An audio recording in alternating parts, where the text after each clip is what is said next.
DJ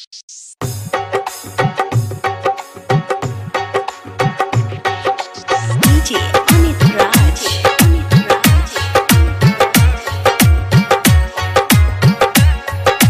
Kamalpur Haat.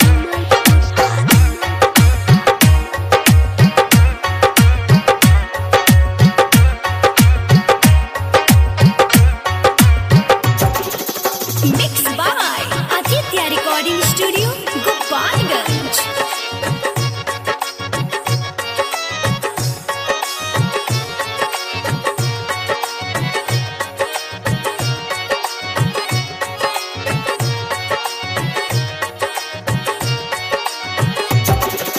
ऐ दिल चुप रहा, ऐ दिल चुप रहा।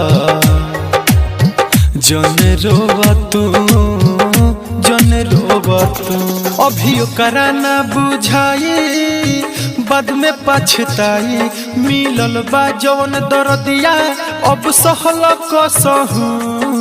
ऐ दिल चुप रहा, ऐ दिल चुप रहा। जन रोवा तू, जन रोवा तू। DJ Amit Raj.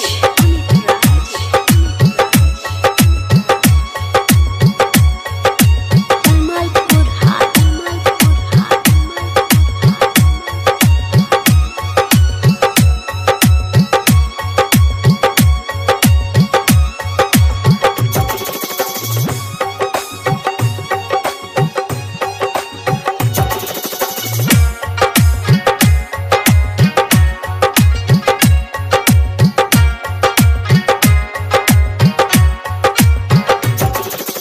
कैलस वादा तो नानी भैलस हो।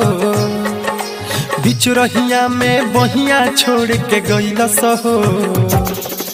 कैसन मोड़ पे जिंदगी लियलस हो।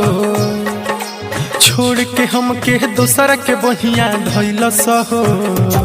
जब दिलव करो दुखाई, बाद में पछताई। मिलल बा जवन दर्दिया, अब सहल कसहू। ऐ दिल चुप रहा, ऐ दिल चुप रहा। जन रोवा तू, जन रोवा तू।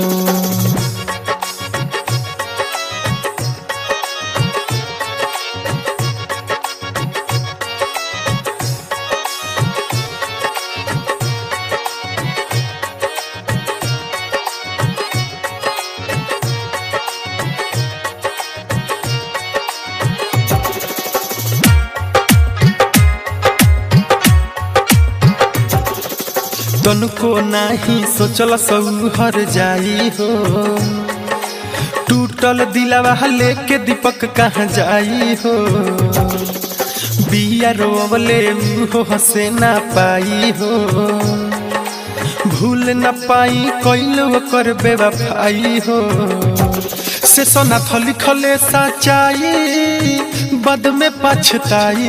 मिलल बा जवन दर्दिया, अब सहल कसहू। ऐ दिल चुप रहा, ऐ दिल चुप रहा। जन रोवा तू, जन रोवा तू। अभी ओकरा ना बुझाई, बाद में पछताई। मिलल बा जवन दर्दिया, अब सहल कसहू। ऐ दिल चुप रहा, ऐ दिल चुप रहा। जन रोवा तू, जन रोवा तू।